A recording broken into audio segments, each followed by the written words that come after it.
Bon, ben, merci à Edouard d'abord de m'avoir invité à cette journée que je trouve très intéressante et où j'ai beaucoup appris ce matin sur la biogéochimie de l'océan. Et puis je suis sûre que je vais aussi beaucoup apprendre avec les orateurs suivants dans le reste de cet après-midi. Alors, je vais vous parler de la hausse actuelle du niveau de la mer et de ses causes.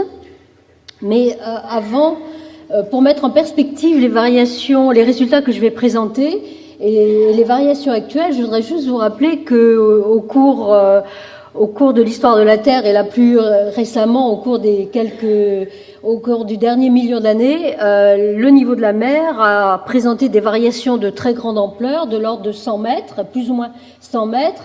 Et sur ces échelles de temps-là, les variations que vous voyez ici représentées par la courbe rouge, où le passé est bien à gauche et le présent est à droite cette fois-ci, contrairement à ce matin, eh bien, ces variations de grande ampleur du niveau de la mer sont bien évidemment liées au cycle glaciaire interglaciaire. Et donc, quand le niveau de la mer est bas, comme vous le voyez ici, eh bien, on est en période glaciaire avec l'eau des océans emprisonnée dans les grandes calottes de l'hémisphère nord, un petit peu dans l'hémisphère sud, en Antarctique. Et puis, quand le niveau de la mer est haut, eh bien, on est en période interglaciaire, comme aujourd'hui. Alors, si on se place au niveau des derniers maximums glaciaires, il y a 21 000 ans, eh bien, suite au réchauffement du climat qui a suivi ce dernier maximum glaciaire, le niveau de la mer est remonté, comme c'est schématisé ici. En fait, c'est la même figure que celle qu'Édouard a montrée ce matin. Enfin, c'est une figure identique, où la hausse du niveau des mers, ici, a été déduite d'un certain nombre de marqueurs, en particulier l'étude des coraux, mais pas que ça. Et puis si on fait un zoom sur ce qui s'est passé au cours des derniers milliers d'années, donc là ici vous voyez à gauche l'échelle de temps va de moins 21 000 ans à 0, mais à droite vous avez un zoom pour les derniers milliers d'années, eh bien on voit que le niveau de la mer s'est stabilisé il y a à peu près 3 000, 2 000 ans.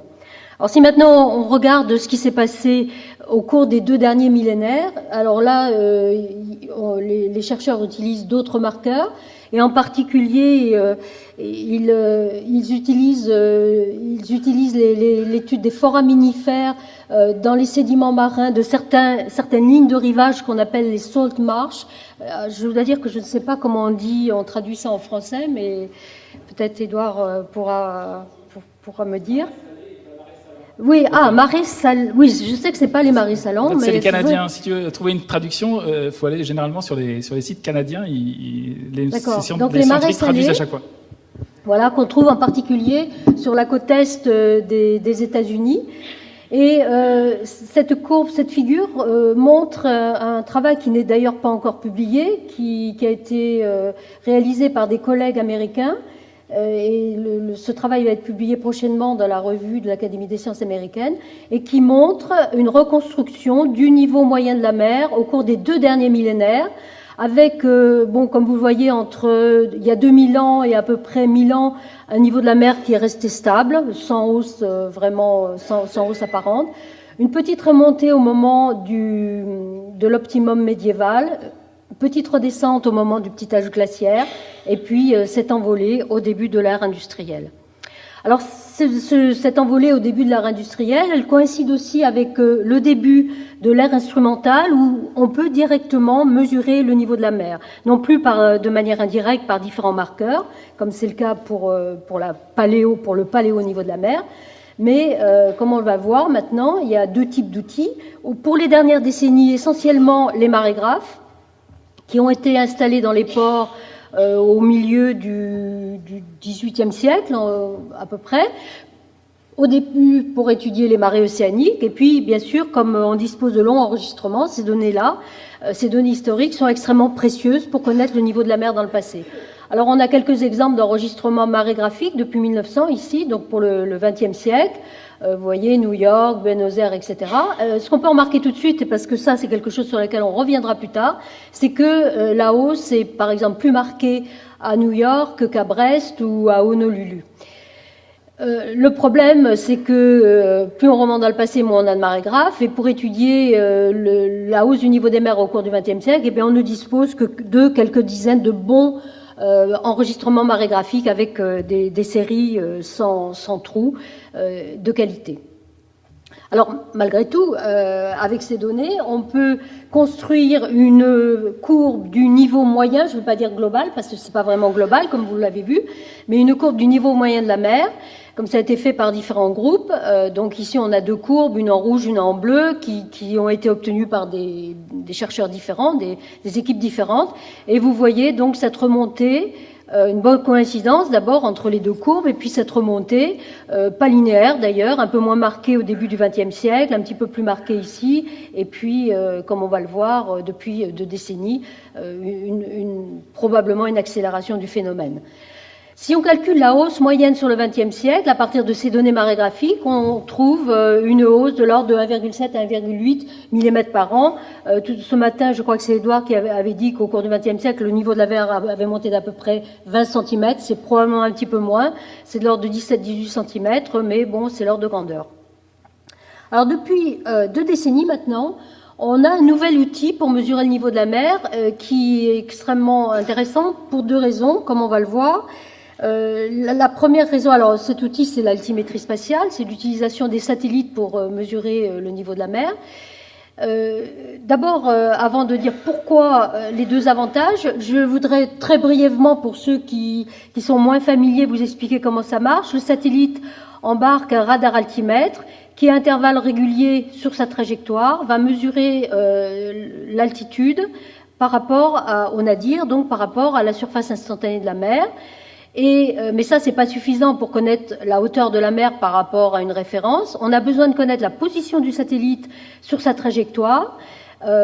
Donc c'est ce qu'on appelle, nous, le calcul d'orbite, à partir duquel on déduit l'altitude du satellite par rapport à une référence qui ne va pas bouger, qui peut être soit le centre de la Terre, mais ça, c'est pas très commode parce que ça fait des nombres très importants. Plus dans la pratique, ce qu'on utilise, c'est une référence, c'est un ellipsoïde de référence qui coïncide avec la forme moyenne de la Terre. Donc, par différence entre la position du satellite par rapport à cet ellipsoïde et la mesure altimétrique réalisée par le radar embarqué, eh bien, on a la hauteur instantanée de la mer en un point de l'océan. Alors, les satellites altimétriques, typiquement, réalisent un quadrillage complet de l'océan en quelques jours. Alors, suivant l'orbite, ça va être soit 10 jours, soit 35 jours. Et pendant cet intervalle de temps qu'on va appeler le cycle orbital, eh bien, donc on va avoir une couverture complète de l'océan. Et puis au bout de ce cycle orbital, soit 10 jours, soit 35 jours, le satellite va repasser exactement sur les mêmes traces et recommencer son quadrillage. Donc on a des millions de points de mesure de hauteur de la mer, des points de mesure individuels de hauteur de mer. Et si on les moyenne sur l'ensemble de la surface de l'océan pendant cet intervalle de temps de 10 jours ou de 35 jours, eh bien, on va calculer, on va estimer un niveau moyen de la mer, et puis de 10 jours en 10 jours, comme ça, on va construire une courbe d'évolution du niveau de la mer. Je vais vous montrer à quoi ça ressemble. Alors, juste une petite parenthèse, l'altimétrie spatiale a été développée dès le milieu des années 70 pour étudier les océans, pour étudier pas seulement le niveau de la mer. D'ailleurs, c'était pas du tout envisagé à l'époque, même pour les satellites les plus récents comme par exemple Topex Poséidon, c'était même pas un des objectifs des missions, mais l'idée c'était d'étudier les courants océaniques, les transports de chaleur par la circulation, etc. Le problème, comme on va le voir ici, c'est que pendant longtemps, eh bien, les premières missions, en fait, ont pas du tout permis d'étudier la dynamique des océans à cause des différentes erreurs affectant la mesure altimétrique. Et la plus grande étant la méconnaissance de la position du satellite dans l'espace, c'est-à-dire sur sa trajectoire, ce que nous on appelle l'erreur d'orbite. Donc, vous voyez, pour les premières missions, eh bien, l'échelle ici est en centimètres. Vous voyez qu'elle pouvait atteindre jusqu'à 1 mètre et même pour les satellites suivants, plusieurs décimètres. Et il a fallu attendre le lancement de la mission franco-américaine Topex Poséidon en 1992 pour réduire l'erreur d'orbite à un niveau acceptable pour étudier la dynamique de l'océan. Et donc, ce n'est qu'à partir de là qu'on a pu vraiment faire de ce qu'on appelle l'océanographie spatiale et dont l'étude du niveau de la mer compte parmi les applications.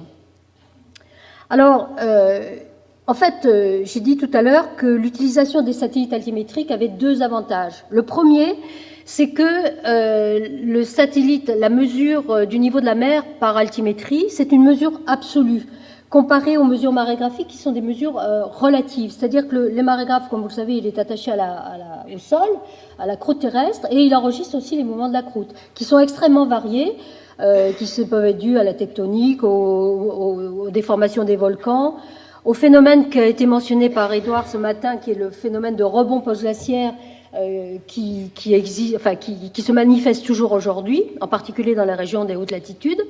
Et puis il y a les effets de subsidence du sol liés au pompage de l'eau, du pétrole, etc.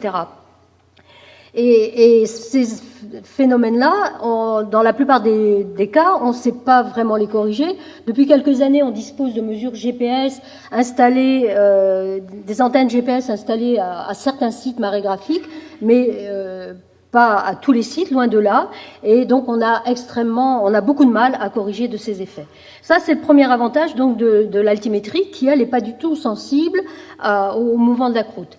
Le deuxième avantage, c'est la couverture. Comme vous l'avez vu tout à l'heure, eh bien, on a vraiment la possibilité de mesurer le niveau moyen global de l'océan, et pour la première fois, comme on va le voir, aussi de déterminer la variabilité régionale ou géographique de ces vitesses de variation, ce qui n'était évidemment pas le cas avant avec la marégraphie. Alors donc, l'altimétrie spatiale de haute précision a démarré, comme je l'ai dit, avec le lancement de Topex Poséidon, et puis ses successeurs, aussi développés par la France, le CNES et la NASA, Jason 1 et Jason 2, et le satellite de l'Agence spatiale européenne, lancé en 2002. Donc, l'analyse de ces observations nous permet de construire une courbe qui est celle-ci, où les petits points bleus ici au cours du temps, donc vous avez l'échelle temporelle ici, ça commence en 1993, ça va jusqu'à aujourd'hui. En ordonnée, on a le niveau de la mer ici exprimé en millimètres, et donc vous voyez cette évolution. Chaque petit point bleu représente donc un niveau moyen mesuré pendant cet intervalle de temps de 10 jours ou 35 jours. En fait, ici, il s'agit essentiellement d'une courbe basée sur les satellites Topex, Jason 1 et Jason 2. Donc le cycle orbital, dans ce cas-là, c'est 10 jours. Donc de 10 jours en 10 jours, on a cette évolution. La courbe rouge ici, c'est juste une courbe lissée qui passe à travers ces points. Alors qu'est-ce qu'on remarque ? Eh bien, on remarque une hausse presque linéaire. Et si on calcule la hausse moyenne pendant cet intervalle de temps, on a maintenant 18 ans de données, eh bien, on trouve que cette hausse, elle est de 3,3 mm par an, avec une incertitude qu'on estime à peu près 0,4 mm par an, un petit peu plus de 10%. Cette incertitude, elle est basée sur plusieurs approches. Enfin, l'estimation de cette incertitude est basée sur plusieurs approches.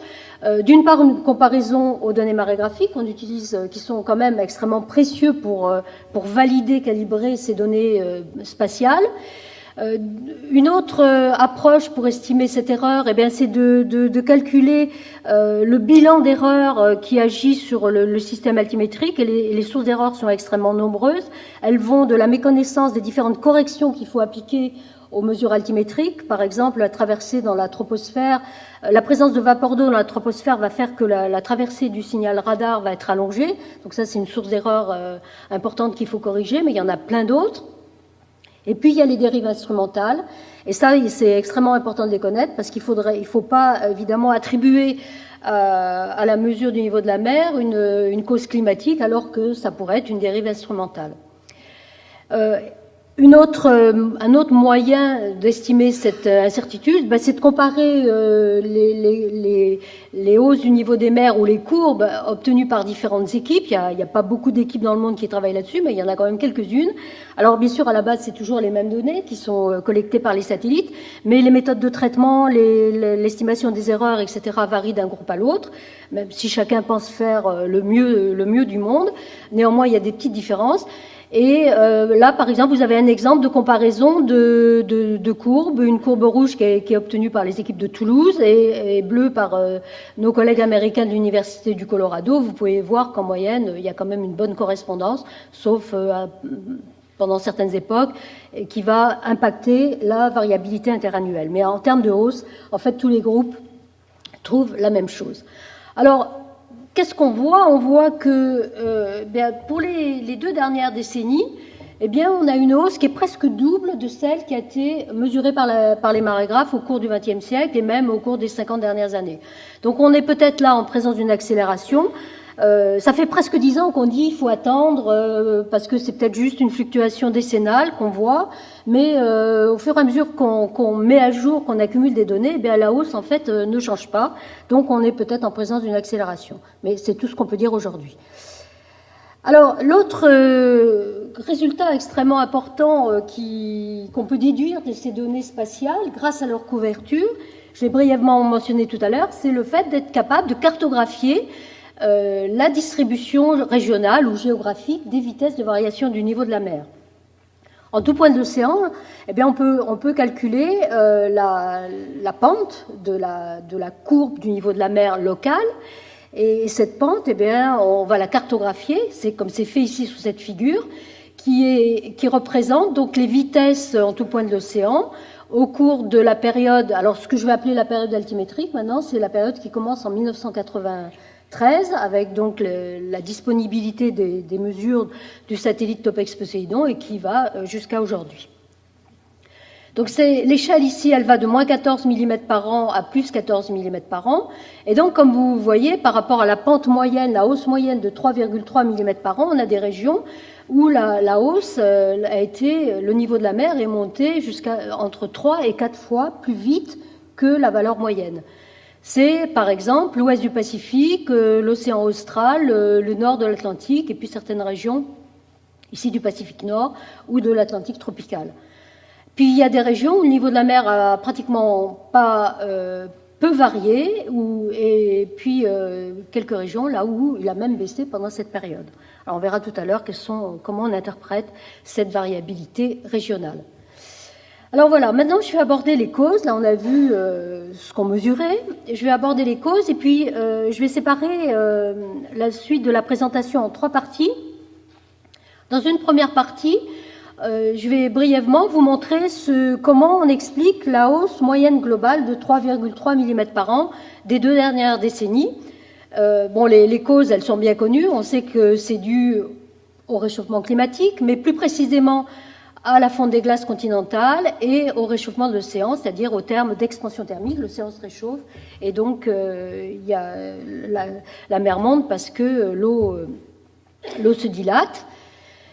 Alors donc, je vais brièvement discuter ça. Puis ensuite, je vais vous parler un petit peu de la variabilité interannuelle, qui jusqu'à présent, en fait, à laquelle jusqu'à présent on ne s'est pas beaucoup intéressé, mais qu'on commence à expliquer. Et enfin, dans une dernière partie, je vous parlerai de comment on interprète la variabilité géographique ou régionale des vitesses de variation du niveau de la mer. Donc, on commence là par le niveau moyen global, et vous allez voir que, au moins pour les 2 dernières décennies, on pense qu'on comprend à quoi est due cette hausse du niveau des mers. Alors, je vais commencer par la deuxième cause, c'est-à-dire le réchauffement de l'océan. On a vu ce schéma là ce matin dans une diapositive montrée par Édouard. Depuis plusieurs décennies, et essentiellement depuis le début des années 50, les océanographes ont collecté des mesures de température de l'océan, à un moindre degré de salinité, mais surtout de température, et puis d'autres variables de océanographiques. Et jusqu'au début des années 2000, principalement des mesures réalisées par les bateaux, complétées par quelques mouillages, etc. Donc, ces mesures réalisées par les bateaux, en fait, elles suivent les routes de bateaux. Donc, la couverture, plus on remonte dans le passé, plus la couverture est mauvaise, en particulier dans l'hémisphère sud. Mais c'est comme ça. Depuis le début des années 2000, on dispose d'un nouveau type de mesure réalisé par le programme international Argo, qui a consisté à déployer sur tout le domaine océanique des milliers de flotteurs, des flotteurs profilants, qui vont réaliser jusqu'à 2000 mètres de profondeur des mesures de température, salinité et autres variables océanographiques, sur tout le domaine océanique. Alors, les flotteurs Argo ont commencé à être déployés au début des années 2000, mais il a fallu attendre 2003-2004 pour avoir une couverture suffisante pour pouvoir utiliser les données réalisées par ces flotteurs. Alors, qu'est-ce que ces données-là nous ont appris ? Eh bien, elles nous ont d'abord appris que l'océan s'est beaucoup réchauffé durant la deuxième partie du XXe siècle. Et ça, c'est schématisé par cette courbe qui représente le contenu thermique de l'océan. Donc, le contenu thermique de l'océan, qu'est-ce que c'est ? On va dire de manière schématisée, simplifiée. Ça représente sa variation est proportionnelle à l'augmentation, la variation de température moyenne de l'océan, multipliée par la masse de l'océan et la chaleur spécifique de l'eau. En réalité, c'est pas comme ça qu'est obtenue cette courbe, c'est en chaque point de l'océan, on va intégrer verticalement les variations de température et puis ensuite on va intégrer géographiquement pour obtenir ces variations du contenu thermique de l'océan. Alors qu'est-ce qu'on voit ? On voit que ce contenu thermique, il a augmenté, en particulier depuis les années 70. Et ça, c'est ce qui a fait dire aux chercheurs, aux climatologues, aux océanographes, que l'océan est le plus grand réservoir de chaleur, dont on s'en doutait bien sûr, mais ça n'a pas permis de le quantifier. L'océan, c'est le plus grand réservoir de chaleur du système climatique. Et au cours des 50 dernières années, si on compare le bilan thermique ou le contenu thermique des différents réservoirs du système climatique, l'océan, l'atmosphère et les surfaces continentales, on voit que le plus grand réservoir, c'est précisément l'océan. 80% de la chaleur anthropique, c'est-à-dire l'excès de chaleur lié aux activités humaines, est en effet stocké dans l'océan. Ces données de température, elles nous ont aussi permis de calculer cette composante d'expansion thermique de l'océan, qui est donc une des deux causes de la hausse du niveau des mers. Et maintenant, je vais uniquement me concentrer sur la période altimétrique, et parce que, en fait, si on veut faire des études de bilan, pour les glaces, on a des problèmes, en particulier pour la contribution des calottes polaires, l'Antarctique et le Groenland. En fait, avant les années 90, on ne sait pas grand-chose. Donc, je me concentre sur la période altimétrique. Et sur cette figure, la courbe verte ici représente donc l'évolution de l'expansion thermique de l'océan, que de temps en temps on appelle aussi stérique, la composante stérique. En fait, stérique, ça veut dire l'effet de la température plus de la salinité, mais en réalité, en moyenne globale, la salinité n'a pas d'influence sur le niveau de la mer, du moins au premier ordre. Donc ici, c'est essentiellement l'effet de la température que vous voyez. Alors, qu'est-ce qu'on remarque ? Eh bien, on remarque que le niveau de la mer monte par période, comme ici, là, entre 93 et 97, et puis 2001, 2004. Puis, il y a des paliers. Ça a été le cas de 97 à 2002, et puis au cours des dernières années. Mais en moyenne, ça monte. Et si on calcule la contribution moyenne de l'expansion thermique à la hausse du niveau des mers que vous voyez ici, c'est la même courbe que tout à l'heure, sauf qu'elle était en rouge et maintenant elle est en bleu, eh bien on voit que le réchauffement de l'océan, l'expansion thermique, explique 1 mm par an à peu près, c'est-à-dire un tiers de la hausse observée.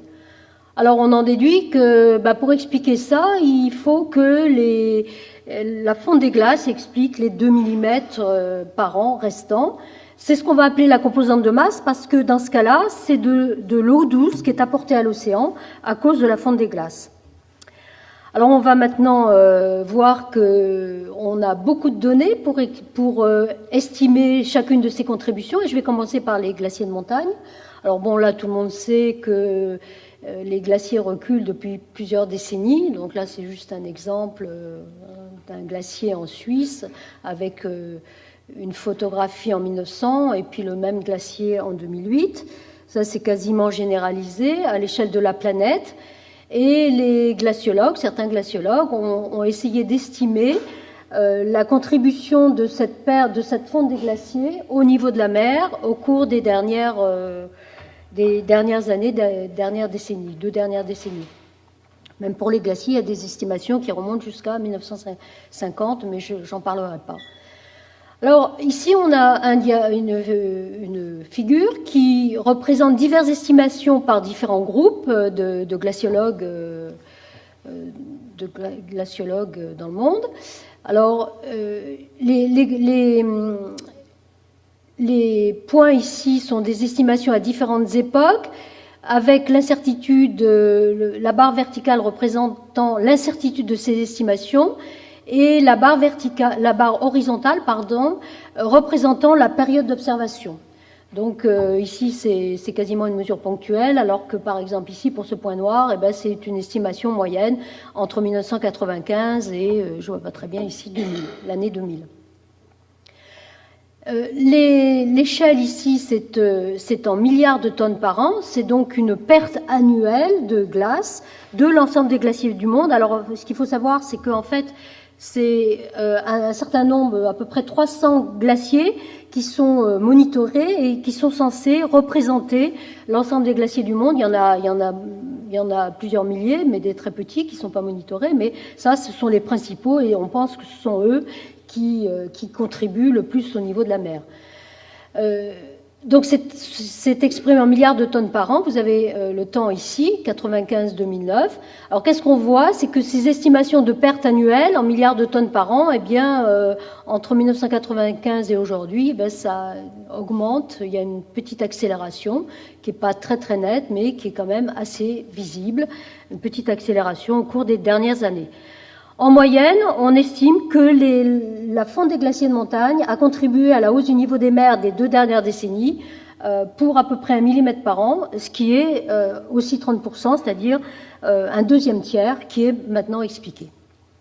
Alors maintenant, j'en viens aux calottes polaires. Alors, comme je l'ai dit, c'est essentiellement depuis le début des années 90 qu'on est capable d'estimer les bilans de masse des calottes polaires, et ça essentiellement à partir de l'observation spatiale, à partir des satellites. Pour des raisons évidentes, avant, on n'avait que des estimations extrêmement partielles, puisqu'il s'agit de régions extrêmement reculées. Alors, il y a essentiellement 3 techniques qui sont utilisées. Alors, la première, c'est l'altimétrie, les satellites altimétriques, soit qui embarquent un radar altimètre, soit un altimètre laser. Il y a un satellite qui s'appelle ICESat qui a été lancé par les Américains en 2003 et qui embarque un altimètre laser et qui permet de mesurer de façon un petit peu plus fine les variations d'altitude des calottes, puisque c'est ça que le satellite, cette technique-là permet de mesurer. Donc on mesure les variations au cours du temps de l'altitude de la calotte, et sous certaines hypothèses, en faisant certaines hypothèses sur la densité de la neige en surface et puis de la glace en profondeur, on en déduit la variation de la masse de la calotte, donc le bilan de masse. Une deuxième technique est utilisée, c'est ce qu'on appelle l'interférométrie radar. Alors, je ne veux pas rentrer dans les détails techniques, mais cette technique-là permet de mesurer l'écoulement, la vitesse horizontale d'écoulement des glaciers, des rivières de glace en périphérie des calottes.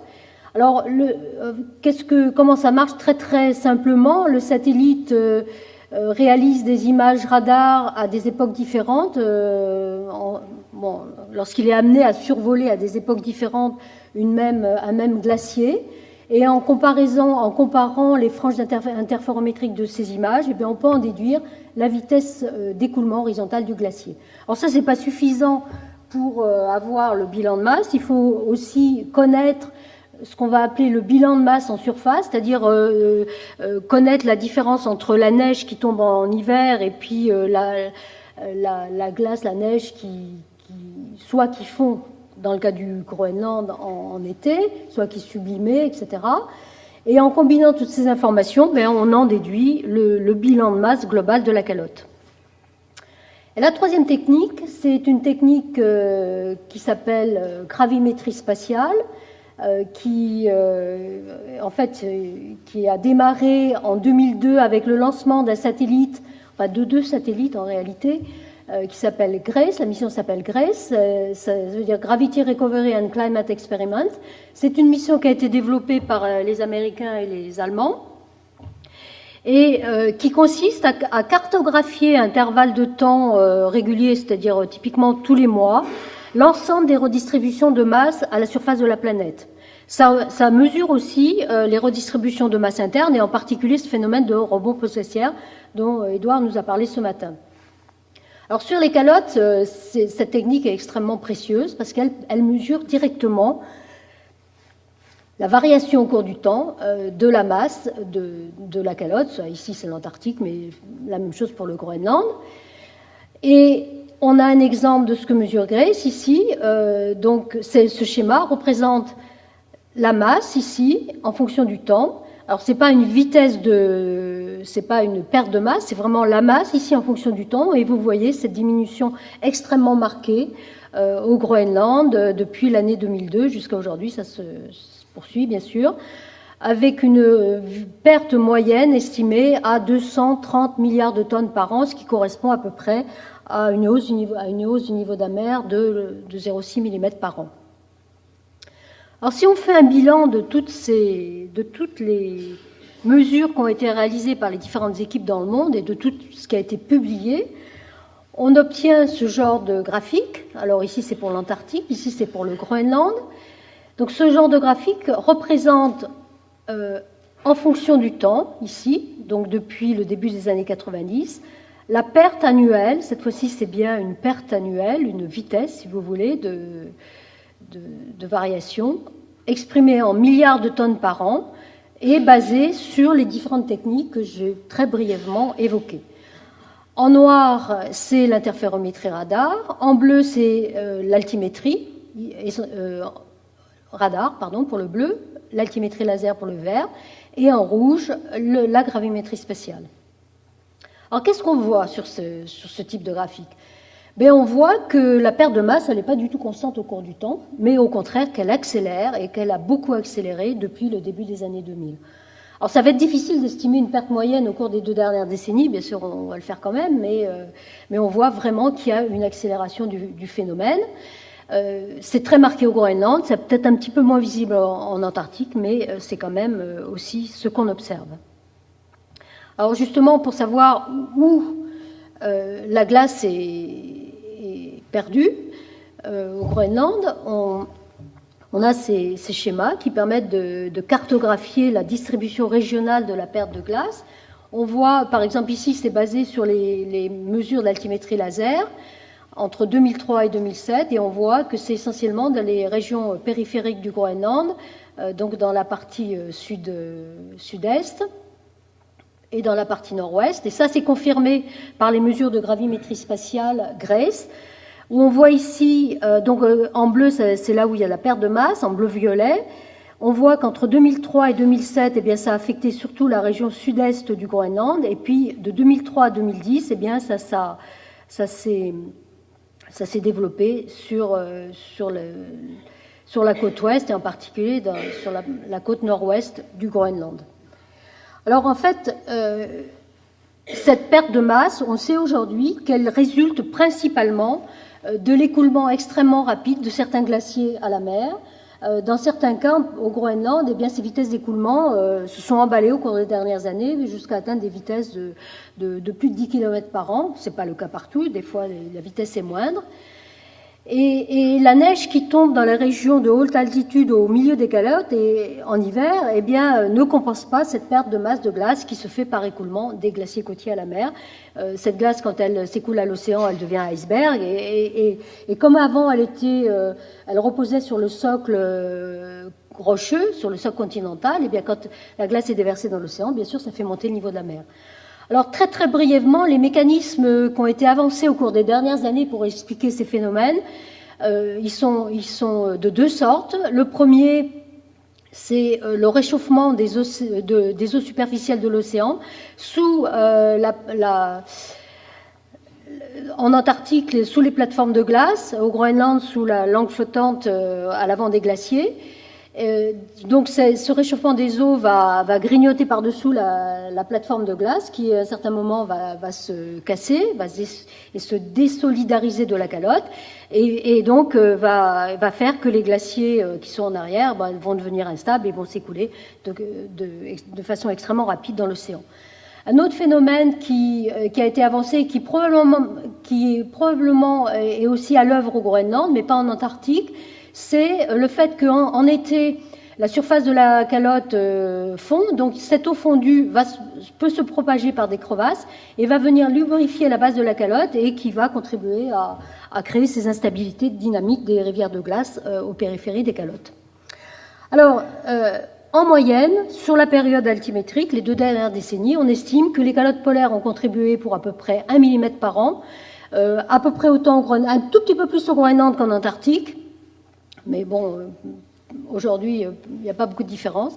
Et donc, on voit que la contribution des glaces, c'est 2 mm par an, c'est les 2 tiers qui nous manquaient, et donc on est bien content parce que on pense qu'on est capable d'expliquer ce qu'on observe, et ces résultats sont synthétisés ici sur ce diagramme qui représente, ici on a les vitesses en millimètres par an, donc le niveau de la mer, la hausse observée par altimétrie spatiale, les différentes contributions climatiques, le réchauffement de l'océan, l'expansion thermique, la contribution des glaciers, la contribution des calottes polaires, ici la somme de ces 3 contributions, et vous voyez qu'on a quasiment expliqué ce qu'on observe. Il y a une petite différence, mais elle est dans les barres d'erreur que je n'ai pas fait figurer ici sur ce diagramme.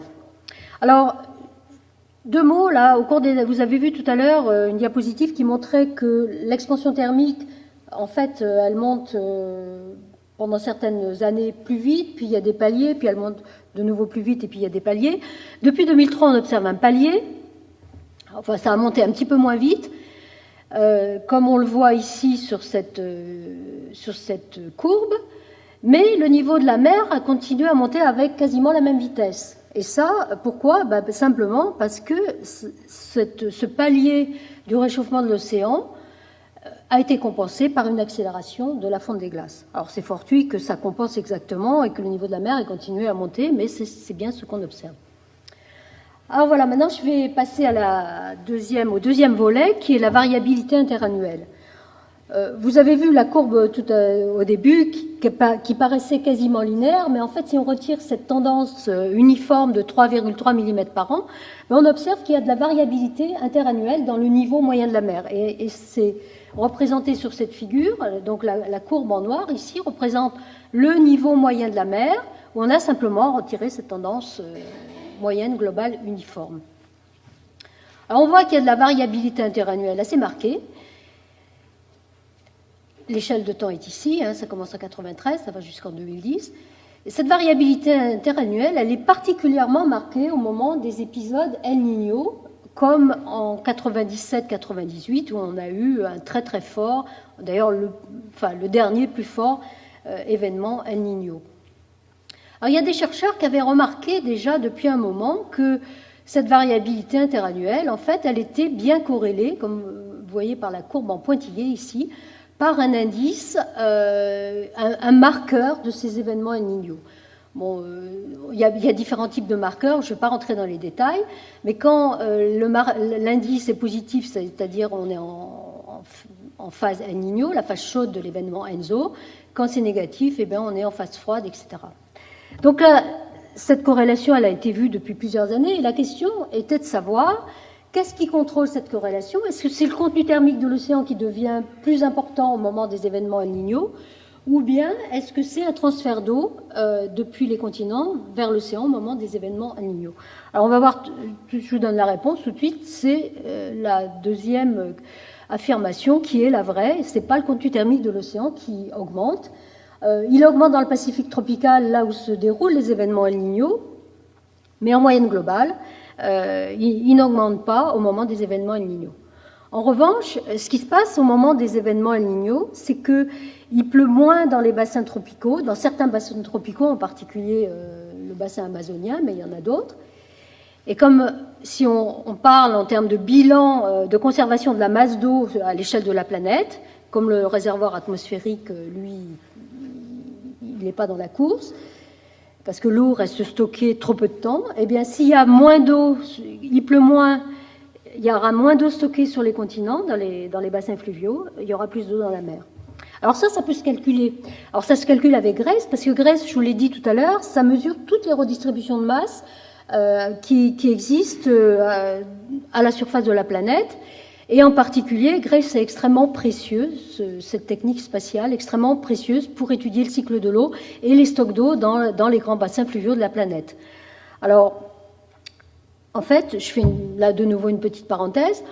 On peut regarder en moyenne si les eaux continentales, dont je n'ai pas parlé jusqu'à présent, peuvent contribuer à la hausse du niveau des mers des 2 dernières décennies.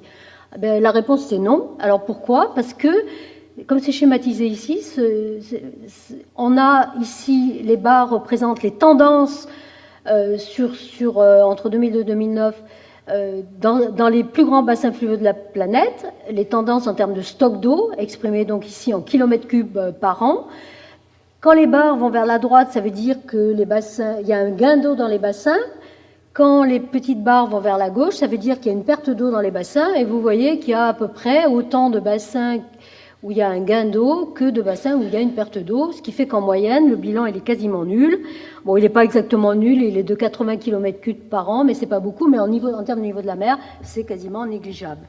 En revanche, eh bien, on peut aussi calculer la variabilité interannuelle. Alors, sur la période récente, eh bien, il n'y a pas eu d'événements El Niño très marqués, mais il y en a quand même eu, et on constate qu'au cours des événements El Niño récents, eh bien, les eaux continentales expliquent la variabilité interannuelle du niveau de la mer.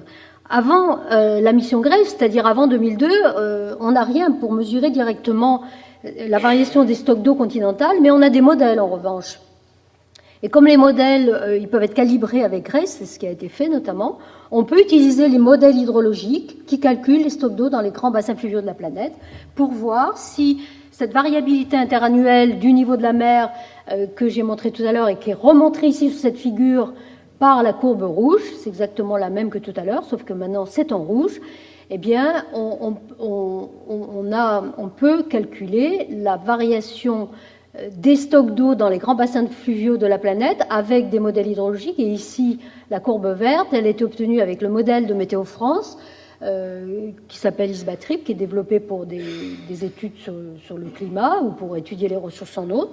Et vous voyez qu'il y a une très très bonne corrélation, en particulier au moment de l'événement El Niño de 1997-98. Alors, la corrélation, elle est positive, c'est-à-dire qu'on l'a exprimée au niveau de la mer, mais ça veut dire qu'il y a plus d'eau dans la mer et moins d'eau dans les bassins, en particulier les bassins tropicaux.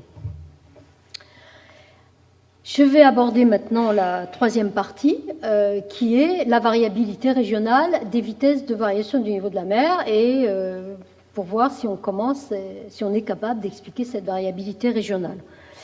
Alors, je vous remonte la figure que j'ai montrée tout à l'heure, avec cette distribution non uniforme, donc obtenue par les satellites altimétriques, où on a, je vous rappelle, des régions où le niveau de la mer est monté 3 à 4 fois plus vite que la moyenne au cours des 2 dernières décennies, plus précisément depuis 1993.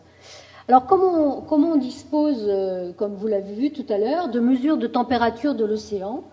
Eh bien, on peut voir si cette variabilité régionale des vitesses de variation du niveau de la mer ne pourrait pas être due à une expansion thermique non uniforme de l'océan. Et en fait, c'est bien ce qui se passe, c'est ce qu'on constate, comme c'est illustré sur ces figures.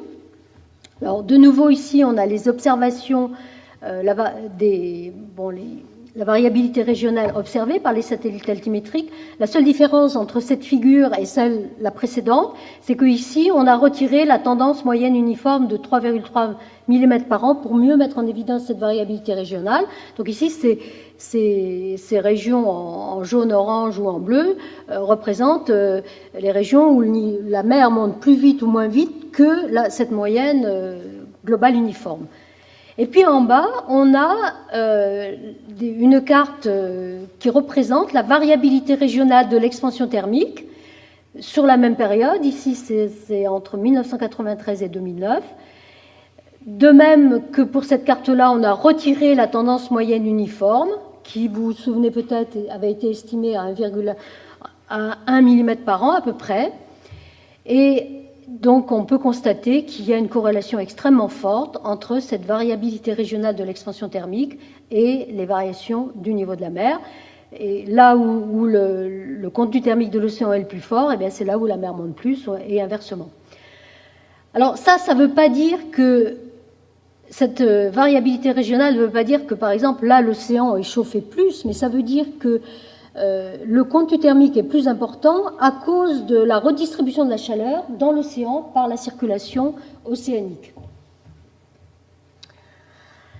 Alors, la question qu'on peut se poser, c'est est-ce que ces structures qu'on observe sur la période altimétrique, première question, c'est est-ce qu'elles sont stationnaires? C'est-à-dire que si on avait des observations altimétriques sur 50 ans ou plus, eh bien, ce qu'on observerait, la même dissymétrie, la même variabilité régionale. Et puis inversement, est-ce que dans le futur, les régions au niveau de la mer à monter le plus vite au cours des 2 dernières décennies, est-ce que ce sont aussi les régions les plus vulnérables pour la hausse future du niveau des mers? Alors la réponse tout de suite, je vous le dis, est non.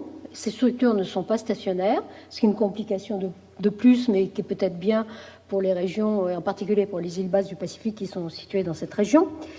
Donc la réponse est non, et on va voir pourquoi. Et si la réponse est non, c'est à quoi elles sont dues ces structures? Est-ce que c'est dû à la variabilité interne du système climatique, ou bien est-ce qu'elles portent déjà l'empreinte des forçages externes, et en particulier du forçage anthropique? Alors on va tenter de répondre à ces questions de manière un petit peu brève. Alors la première chose, c'est que malheureusement, on a accès à cette variabilité régionale uniquement sur la période altimétrique, pour les 2 dernières décennies. Mais en fait, par des méthodes mathématiques, on peut quand même essayer d'estimer cette variabilité régionale au cours des décennies précédentes, en particulier jusqu'en 1950. Alors pour ça, on réalise ce qu'on va appeler des reconstructions. Bon, chaque spécialité en climatologie utilise ce terme-là pour l'adapter à des problèmes différents, mais ici, il s'agit de reconstruire des cartes, par exemple annuelles ou mensuelles, de niveau de la mer sur une période plus longue que la période altimétrique. Alors pour ça, comment on va procéder? Sans rentrer dans les détails, on va combiner 2 types d'informations. D'abord de l'information spatiale au sens de géographique, qui nous est fournie soit par l'altimétrie, comme on l'a vu, soit qui nous est fournie sur des périodes un petit peu plus longues que l'altimétrie par des modèles de circulation générale océanique. Peut-être Herlé en parlera, je ne sais pas. Donc là, on a de l'information spatiale, mais sur une période restreinte, qu'on va combiner avec de l'information très mal distribuée géographiquement, mais longue dans le temps, qui nous est offerte par les séries, les enregistrements marégraphiques. Et en combinant par des méthodes que je ne vais pas vous expliquer, en fait, parce que je n'ai pas le temps, eh bien, on arrive à reconstituer en 2 dimensions le niveau de la mer sur la période longue, c'est-à-dire sur la période sur laquelle on dispose de ces enregistrements marégraphiques. Alors, si on a des grilles de niveau de la mer sur, par exemple, 60 ans, comme c'est le cas illustré ici, entre 1950 et aujourd'hui, sur 60 ans, on peut regarder si les tendances spatiales, si la variabilité régionale des vitesses de variation du niveau de la mer sur 60 ans ressemble à celle que l'altimétrie nous a révélée, qui est donc celle de l'altimétrie, vous l'avez vu maintenant plusieurs fois, c'est celle-ci, et celle des niveaux de la mer reconstruits, eh bien c'est celle-ci, et vous pouvez tout de suite voir de façon évidente que les structures ne sont pas du tout les mêmes. Et alors, ce qui est intéressant, c'est que si on calcule les tendances spatiales avec le niveau de la mer reconstruit sur des fenêtres de 17 ans successives, alors 17 ans, c'est censé être représentatif de la période altimétrique. En réalité, aujourd'hui, on a presque 19 ans de données, mais là, Ces calculs ont été faits entre 1993 et 2009, ce qui correspond à une fenêtre de 17 ans. Donc si on regarde les tendances du niveau de la mer sur des périodes de 17 ans, des fenêtres de 17 ans successives, par exemple 86-2003, 71-89, etc., mais on s'aperçoit qu'il y a eu des périodes dans le passé où les structures, en fait, ressemblaient de manière frappante à ce qu'on voit pendant la période altimétrique. C'est le cas ici, c'est le cas ici. Et puis il y a d'autres périodes de 17 ans où le niveau de la mer est pas du tout, enfin les tendances sont pas du tout les mêmes. Et ce qu'on voit, parce que là on a focalisé sur le Pacifique, ce qu'on voit très bien, c'est qu'il y a probablement des oscillations est-ouest, donc avec des périodes où le niveau de la mer, puisque ça ce sont des vitesses, va monter plus vite, et puis des périodes où il va monter moins vite. Et en fait, ce qu'on peut voir, c'est que dans le Pacifique, c'est complètement piloté par l'occurrence des événements ENSO. Alors ça, c'est illustré par cette figure. Donc ici, on retrouve les trois cartes de tendance spatiale de la reconstruction sur 3 fenêtres de 17 ans successives. Et si on regarde, non plus maintenant ces tendances, mais si on regarde le niveau de la mer, si on calcule le niveau de la mer dans une boîte qui est centrée sur le Pacifique Ouest, ici, tropical Ouest, et une autre boîte qui est centrée sur le Pacifique tropical Est, calcule le niveau de la mer au cours du temps, depuis 1950, on voit que ça oscille, que le niveau de la mer dans la boîte A est complètement anticorrélé au niveau de la mer dans la boîte B. Alors ici, donc, on a multiplié le niveau de la mer de la boîte B par -1, de façon à ce que la corrélation soit positive.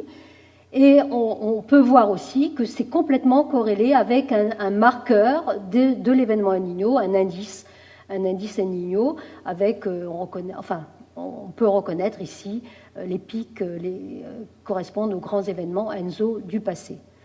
Donc on voit que ces structures, en fait, elles sont pilotées dans le Pacifique tropical par ENSO, El Niño. Si on faisait la même chose dans l'Atlantique Nord, on verrait que c'est piloté par l'oscillation nord-atlantique. Et la conclusion de tout ça, c'est qu'il nous semble que ces structures qu'on observe avec l'altimétrie, en fait, elles ne représentent aujourd'hui que la variabilité interne du système climatique et probablement pas, elles ne portent pas encore l'empreinte du réchauffement climatique anthropique. Alors, pour le confirmer, et j'ai presque fini parce que je pense que je suis un petit peu trop longue, eh bien, on peut utiliser un modèle de climat, comme ici, là, par exemple, c'est un modèle couplé de climat, un modèle américain du GFDL, sans aucun forçage, et prendre un run très très long, 500 ans par exemple, et faire le même exercice, c'est-à-dire calculer sur des fenêtres de 17 ans successives les tendances du niveau de la mer. Alors là, on a pris 3 exemples, où on voit que donc un modèle climatique sans forçage externe du tout, et en tout cas pas anthropique, eh bien, est capable de reproduire exactement ce qu'on voit dans l'altimétrie ou dans la reconstruction, c'est-à-dire des périodes où ça monte plus vite, ça accélère dans le Pacifique Ouest, des périodes où ça décélère, mais en revanche, ça accélère dans le Pacifique Est, etc. Donc là, on pense, la conclusion, c'est que cette variabilité régionale qu'on observe aujourd'hui, elle ne reflète pour l'instant que la variabilité interne du système thématique et qu'elle est pilotée par les grands modes de variabilité naturelle du système océan-atmosphère que sont El Niño, l'oscillation nord-atlantique, l'oscillation pacifique décennale, etc. En revanche, il nous semble que la hausse moyenne globale de 3,3 mm par an, dont on a parlé au début, eh bien, c'est une signature du réchauffement anthropique. Alors, j'ai presque fini. Je voudrais juste illustrer l'importance de cette variabilité régionale. Parce que même si elle ne reflète pas le réchauffement anthropique, comme elle comporte une signature basse fréquence qui est liée au mode de variabilité basse fréquence de l'océan et de l'atmosphère, eh bien, ça peut quand même avoir une influence sur le niveau de la mer de certaines régions du globe, et en particulier les îles basses du Pacifique, et en particulier encore une région dont les médias nous parlent souvent, qui sont l'archipel des Tuvalu, dans le Pacifique tropical, dont les populations se plaignent de voir monter le niveau de la mer à vue d'œil. Alors, est-ce qu'ils ont raison, est-ce qu'ils n'ont pas raison? Mais peut-être bien qu'ils ont raison, parce que, ça va être illustré sur cette figure, eh bien, ici, on a la variabilité régionale du niveau de la mer, avec les régions rouges là, qui représentent là où ça a monté le plus vite, pendant la période altimétrique, c'est entre 93 et 2009. Et ça, c'est la contribution basse fréquence qu'on peut calculer avec le niveau de la mer reconstruit entre 1950 et, bon, ici, c'est 2009. Et qu'est-ce qu'on voit? C'est que, en fait, il reste de la signature basse fréquence régionale très importante, et il se trouve que les îles, l'archipel des Tuvalu est quasiment centré sur cette zone où le niveau de la mer, sur la période 1950-2009, a monté plus vite que la moyenne. Et si on regarde plus précisément cette évolution du niveau de la mer à Tuvalu, à Funafuti, c'est la courbe noire ici, et qu'on tient compte de la hausse moyenne globale uniforme qui est de 1,7, 1,8 mm par an sur cette période longue, qu'on ajoute l'enfoncement de la croûte qui est mesuré par le système GPS, qui n'est pas très très important mais qui est quand même pas négligeable, eh bien, on aboutit à une hausse du niveau de la mer ressentie par les populations, au niveau de la mer relatif, eh bien, qui dans cette région-là est beaucoup plus important que la moyenne globale, qui peut atteindre 4,5 mm, qui a atteint 4,5 mm par an, ce qui fait qu'en intégrant sur les 60 dernières années, ça fait 30 cm. Et 30 cm, ça commence à faire beaucoup pour un atoll dont l'altitude ne doit pas dépasser les 2 mètres au-dessus du niveau de la mer. Voilà, et ça, c'est vraiment ma dernière diapositive. Pardon. Est-ce que le niveau de la mer va-t-il bien monter? Mais je ne peux plus parler. Je suis désolée. La réponse. Et la question. La réponse, c'est oui. La question, c'est on ne sait pas. Voilà. Et puis, je crois que je m'arrête là.